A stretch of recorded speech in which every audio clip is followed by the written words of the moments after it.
시청자 여러분, 안녕하십니까?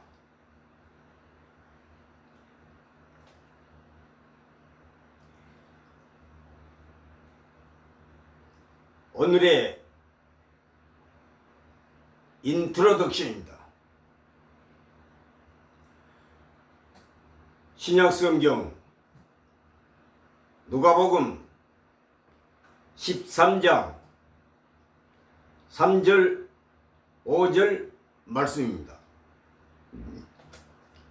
너희에게 이르노니 아니라 너희도 만일 회개하지 않으면 다 이와 같이 망하리라. I tell you neighbor except perish. I tell you neighbor except shall all likewise perish.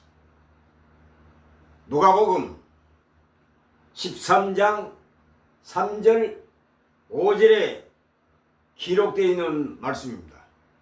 너희에게 이르노니 아니라 너희도 만일 회개하지 않으면 다 이와 같이 망하리라 라고 하였습니다.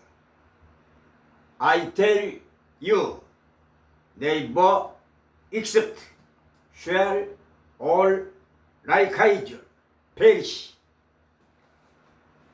이사야 41장 10절에 두려워하지 말라. 내가 너와 함께 함이라. 놀라지 말라. 나는 내 하나님이 됨이라. Fear thou not, for I am with.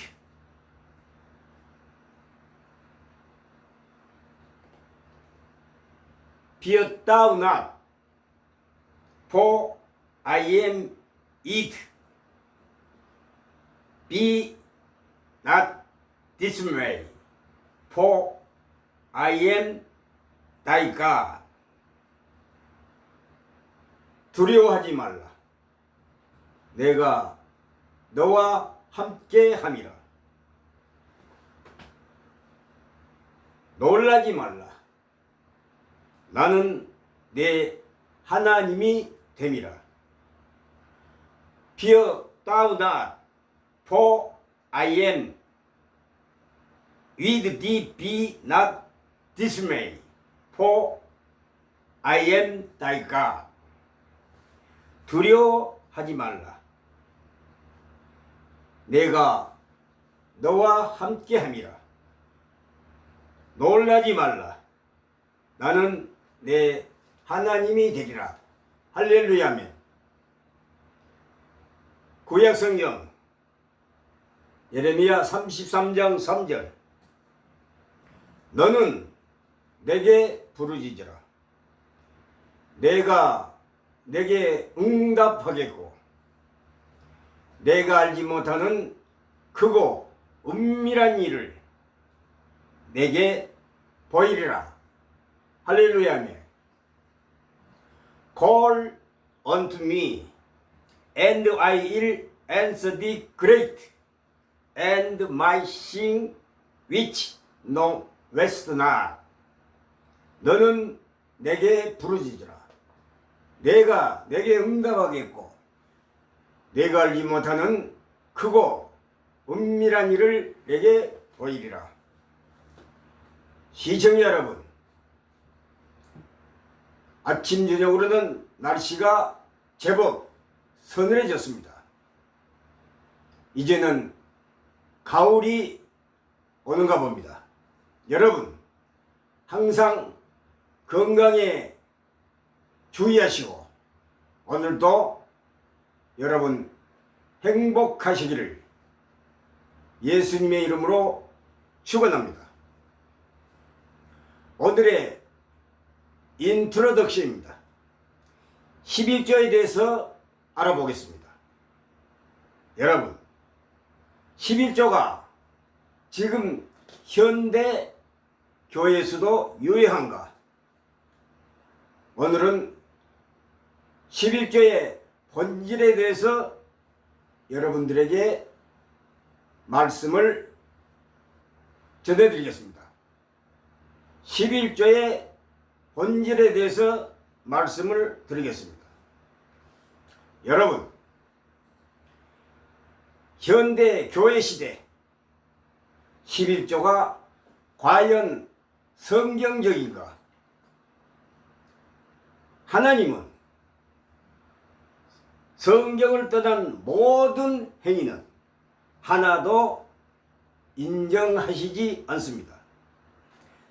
신명기 4장 2절, 요한계시록 22장 18절로 19절을 여러분 참조하시기 바랍니다. 하나님은 성경을 떠난 모든 행위는 하나도 인정하시지 않습니다. 11조란 것은 히브리어로는 마세루, 영어로는 타이트, 헬라어로는 데카테, 헬라어로는 데카테.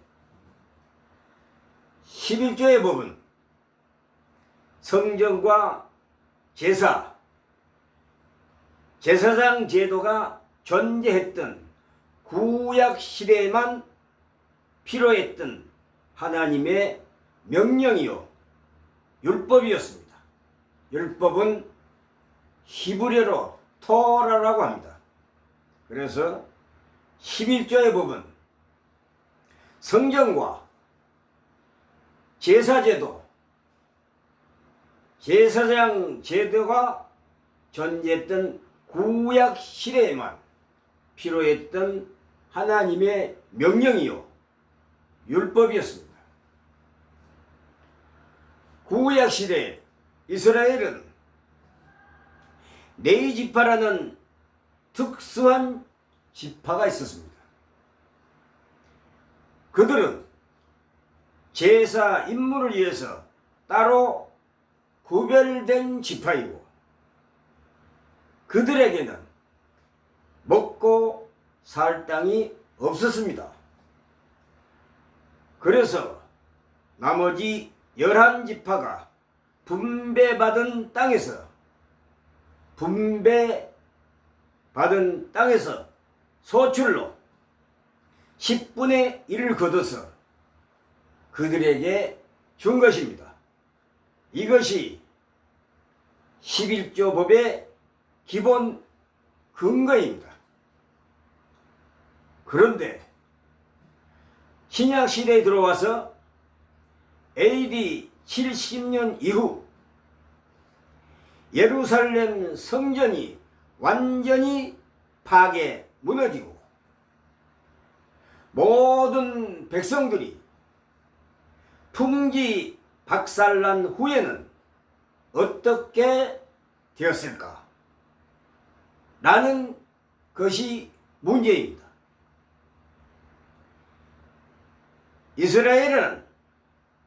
이스라엘이란 국가 자체도 없어지고 성전 제사도 없어진 마당에 당연히 레위인도 11조도 필요가 없어진 것입니다.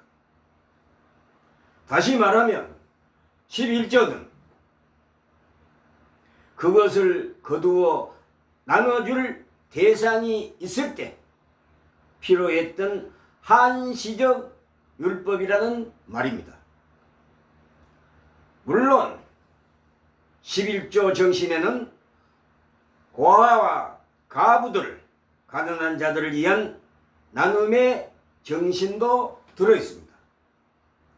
신명기 14장 27절로 29절, 신명기 26장 12절을 참조하시기 바랍니다. 제3년 곧 11조를 드리는 해에 내 모든 소산의 11조 다 내기를 마친 후에 그것을 내인과 객과 과하 가부에게 주어서 내 성문 안에서 먹어 배부르게 하라 라고 명령하셨습니다. 히브리서 10장 8절에 이에 말씀하시기를 제사와 예물과 전체로 번제함과 속죄제는 원치도 아니하고 기뻐하지도 아니하신다 하셨고 이는 다 율법을 따라 드리는 것이라고 하였습니다. 정리하면 지금의 성도들은 신약 중심의 신앙생활을 해야 한다는 것입니다. 예수님이 구약의 모든 율법을 지키셨고 구약의 율법을 완성하셨습니다. 엄밀하게 말하면 지금의 성도들은 어떤 구약의 율법에도 종속되지는 않습니다. 다만 구약의 율법들 중에 도덕법은 해당되는 것들이 있는데 그것이 바로 십계명입니다. 제사법, 의식법, 민형사법은 전혀 해당이 되지 않습니다. 영적으로는 율법의 정신이 됩니다. 말라기 3장 8절에는 말라기 3장 8절이 9절의 진정한 의미는 그 당시 제사장들의 부패한 행태를 질책하고 경고하시는 말씀이었습니다. 말라기 3장 8절의 9절의 진정한 의미는 그 당시 제사장들의 부패한 행태를 질책하고 경고하시는 말씀이었습니다. 우선 도덕질을 하는 자들은 과연 누구인가? 많은 사람들은 그들을 평민, 일반 백성이라고 생각하지만 그러나 이것은 일반 백성이 아니라 11조를 관리하고 분배하는 책임을 맡은 제사장들입니다. 그 당시 그들은 그런 헌물을 그 본래의 뜻대로 잘 나눠주고 잘 쓰지 않고 제멋대로 자기들 뱃속에 착복하고 있었던 것입니다. 그러니 도적놈들이라고 하나님의 것을 도둑질한 불안당인 것입니다. 말라기 1장 13절로 14절을 참조하십시오. 이 일이 얼마나 범패스러운고 하며 코웃음하고 토색한 물건과 저는 것, 병든 것을 가져왔느니라. 너희가 이같이 헌물을 가져오니 내가 그것을 너희 손에서 받겠느냐?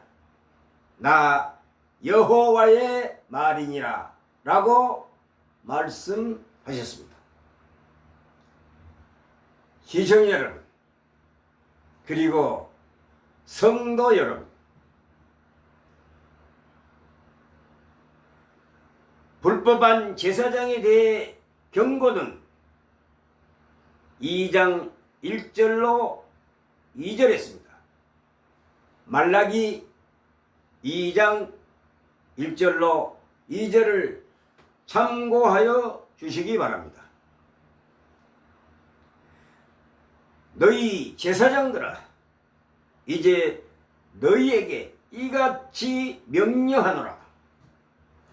만군의 여호와가 이르노라.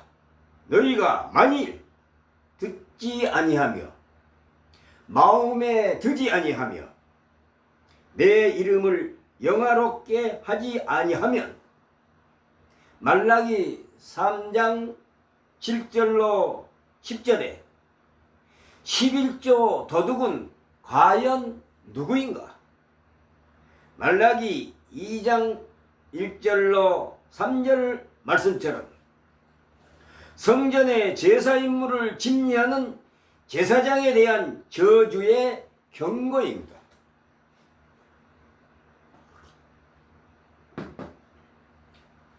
그러면 하나님의 것이란 무엇인가? 공공한 자들을 가엾이 여기시는 하나님의 국률을 따라서 가난한 백성들과 레인들에게 마땅히 분배돼야 할 헌물들을 가리는 것입니다. 헌물들을 가리키는 것입니다. 여기서 강조점은 하나님의 소유권이 아니라 그것이 마땅히 쓰여져야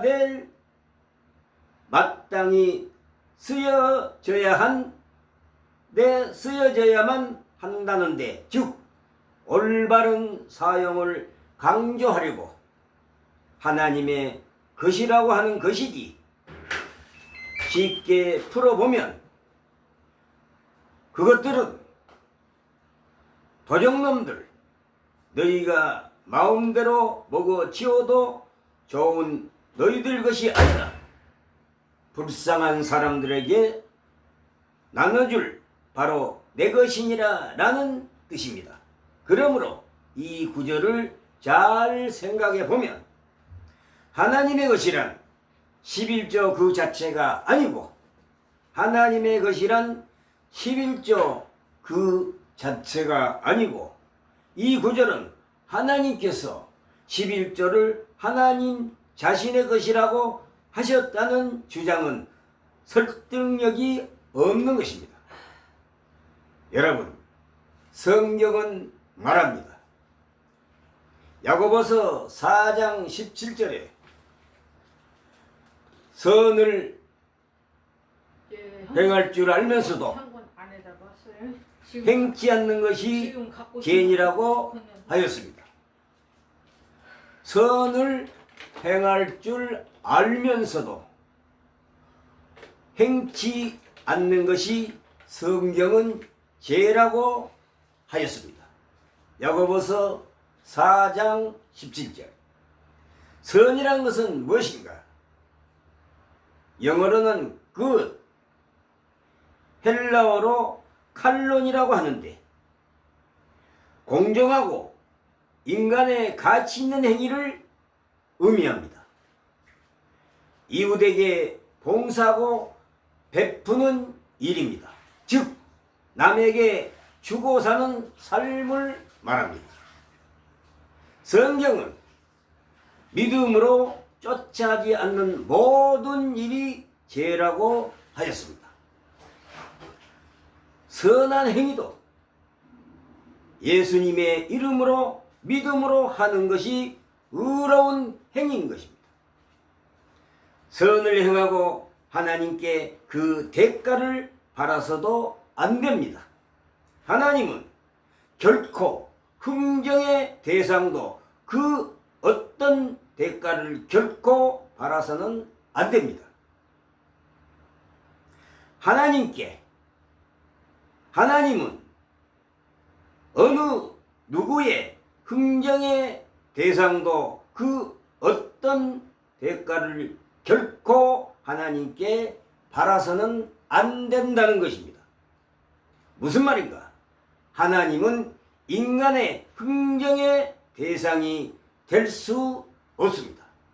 하나님은 인간의 흥정의 대상이 결코 될 수가 없다, 그러한 말입니다.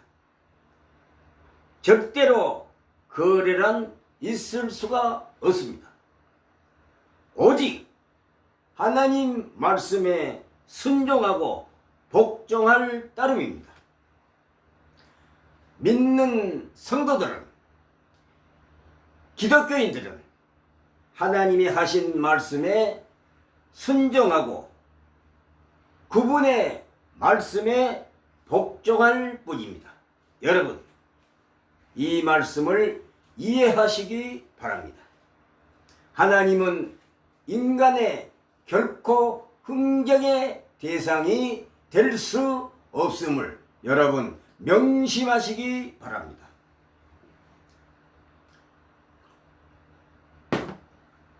예수님이 11조를 하라고 명령하셨다고 합니다. 과연 그럴까? 누가복음 11장 42절 화 있을진저 바리새인들이여, 너희가 박하와 운향과 모든 제소와 11조를 드리되 공의와 하나님께 대한 사랑은 버리는도다. 그러나 이것도 행하고 저것도 버리지 아니하여야 할지니라 라고 한 말씀에서 예수님이 11조를 하라고 명령하셨다라고 말하는 사람들이 많습니다.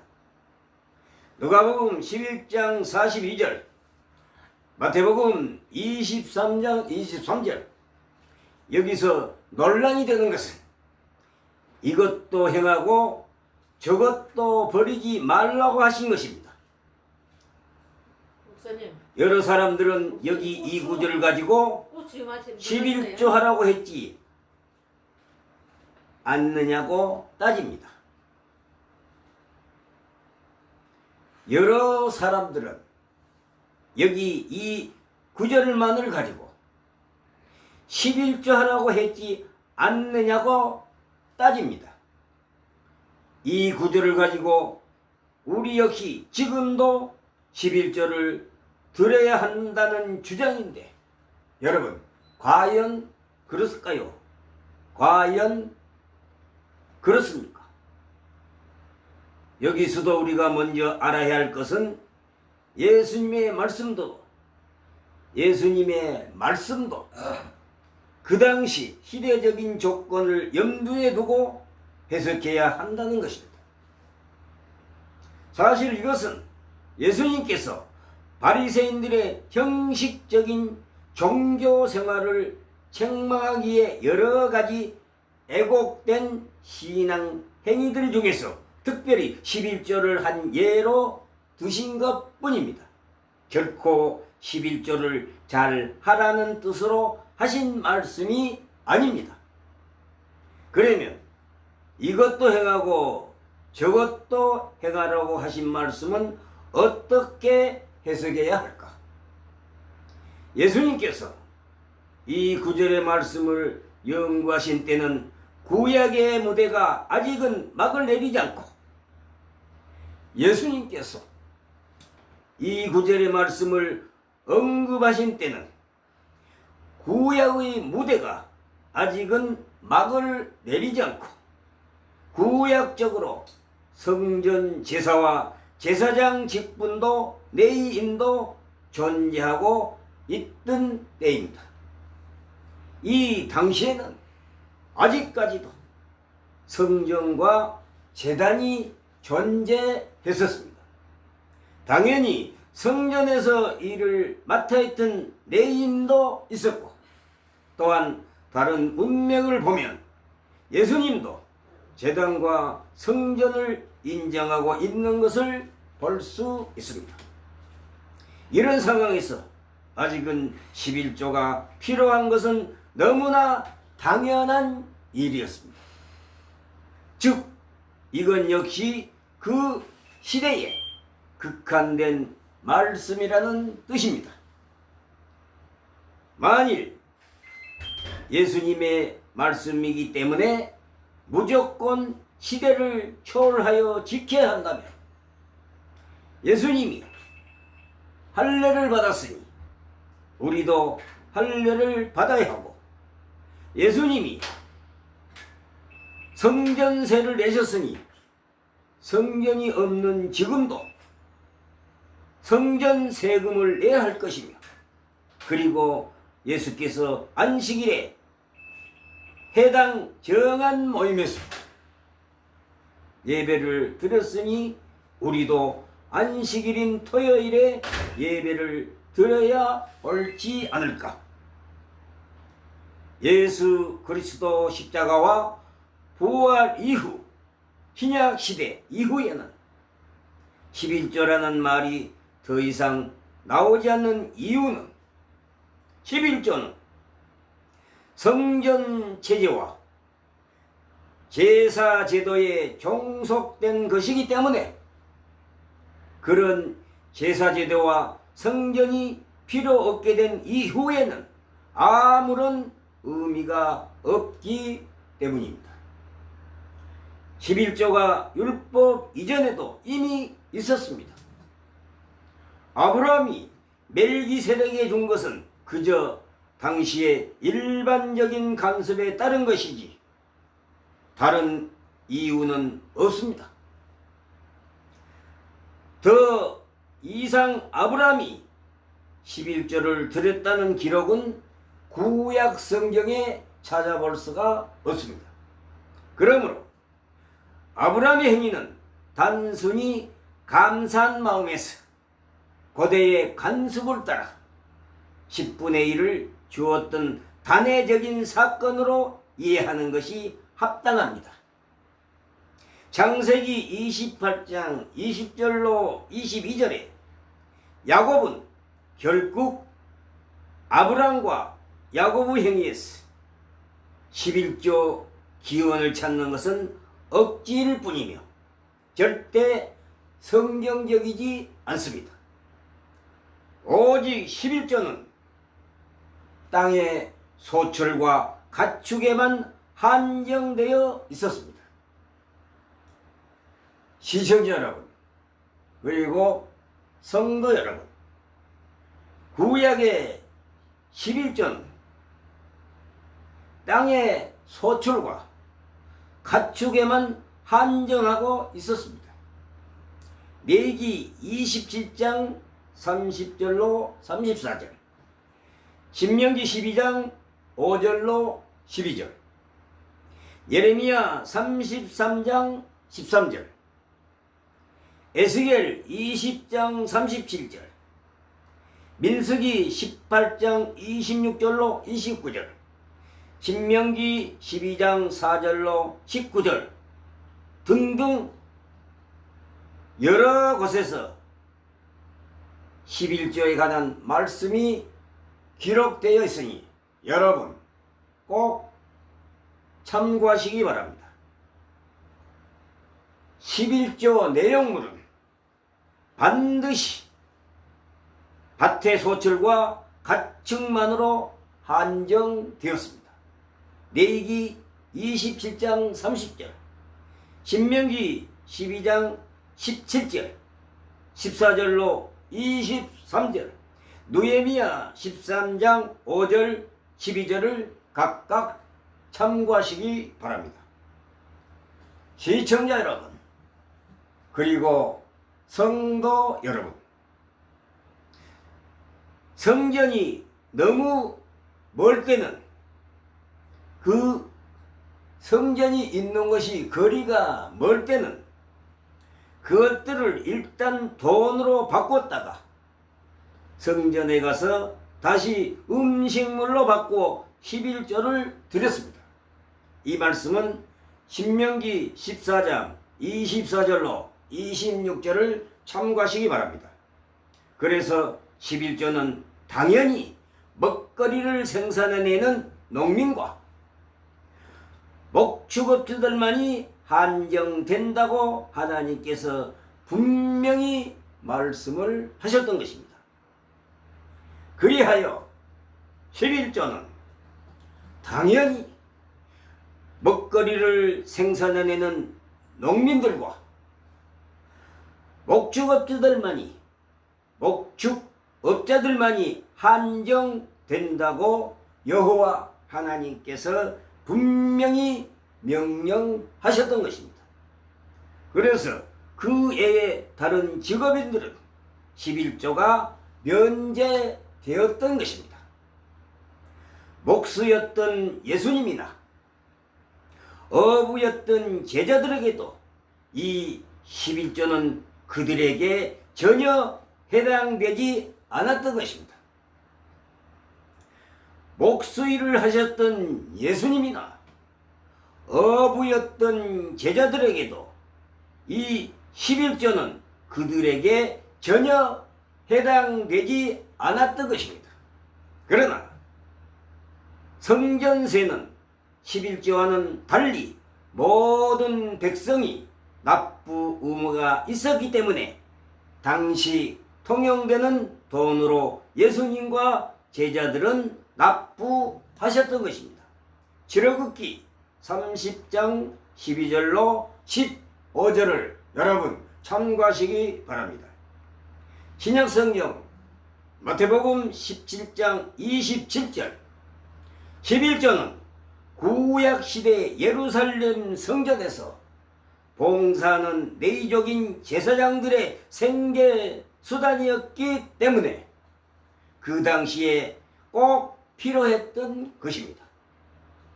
성경의 11조는 언제나 먹거리로 한정했기 때문입니다. 신명기 14장 29절, 신명기 26장 12절에 기록되어 있는 말씀입니다. 성경의 11조는 언제나 먹거리로 한정했기 때문입니다. 제사장은 레위 지파 중에서 정했습니다. 민수기 18장 21절로 31절을 필히 참조하시기 바랍니다. 비성경적인 11조 강요는 범죄 행위일 뿐입니다. 시청자 여러분, 야고보서 4장 17절에 위에서 말씀드린 대로 선을 행할 줄 알면서도 행하지 아니하면 죄니라고 하였습니다. 무슨 말인가? 선이란 것은 영어로는 good, 헬라어로는 칼론이라고 하는데 공정하고 정직한 가치 있는 바로 의로운 일, 착한 일, 봉사 활동 등을 말합니다. 그래서 로마서 14장 23절에는 로마서 14장 23절에는 믿음으로 쫓아지 아니하는 모든 것이 죄니라. 믿음으로 쫓아하지 아니하는 모든 것이 죄니라고 결론을 내립니다. 믿음으로 쫓아하지 아니하는 모든 것이 죄라고 성령은 분명히 언급하였습니다. 이 죄란 것은 헬라어로는 하마르티아. 믿음으로 이 말은 피스테오스. 믿음으로 이 말은 헬라어로는 피스테오스. 이게 믿음은 피스테스라고 합니다. 신앙을 말합니다. 무슨 뜻인가? 보편적으로 죄의 개념을 뜻했다기보다는 개개인의 죄악된 행위들을 염두에 둔 말로서 믿음의 원리를 따르지 않는 모든 일, 즉 진리의 말씀에 근거한 내적 확신을 따라 행한 일이 아니라면 그것이 어떤 일일지라도 죄가 됨을 의미합니다. 여러분, 믿지 않는 사람들이 믿는 사람보다 후원도 많이 하고 봉사도 많이 하고 주는 삶을 사는 사람이 많습니다. 그러나 성경은 믿음으로 쫓아하지 아니한 모든 일이 죄라고 분명히 선을 긋고 있습니다. 선을 행할 줄 알고도 행하지 아니하면 죄라고 말씀을 하였기 때문입니다. 야고보서 4장 17절. 그러니까 좋은 일, 착한 일, 선한 일, 의로운 일, 봉사, 후원, 이 모든 것이 예수님을 믿음으로, 예수님을 영접하고 믿음으로 하라는 것입니다. 믿음으로 쫓아하지 아니한 모든 것은 다 죄입니다. 죄에 불과합니다. 그러니 착한 일도, 선한 일도, 의로운 일도, 정직한 일도, 이 모든 봉사의 활동도 다 예수님을 영접하고 예수님을 믿고 믿음으로 하라는 성경에 강조하는 말입니다. 성경이 강조하는 말입니다. 여러분, 날씨가 아침 저녁으로는 제법 서늘합니다. 가을은 오고야 맙니다. 여러분, 새하늘과 새 땅을 기대하시기 바랍니다. 요한계시록 21장 1절로 8절, 이사야 65장 17절로 25절에 새하늘과 새 땅을 창조하십니다. 예수 그리스도께서 다시 이 세상에 오시어 심판하신 후에 이 지상을 새하늘과 새 땅을 새 질서로 다시 창조하실 것입니다. 여러분, 새하늘과 새 땅에서 영원한 생명, 영생을 누리시기를 오늘도 우리 유튜브 방송을 통해서 시청자 여러분들에게 이 복된 말씀을 전합니다. 이 복된 말씀을 여러분에게 전해드립니다. 여러분 항상 행복하시기를 주 예수 그리스도 이름으로 축원합니다. 감사합니다. 할렐루야 아멘.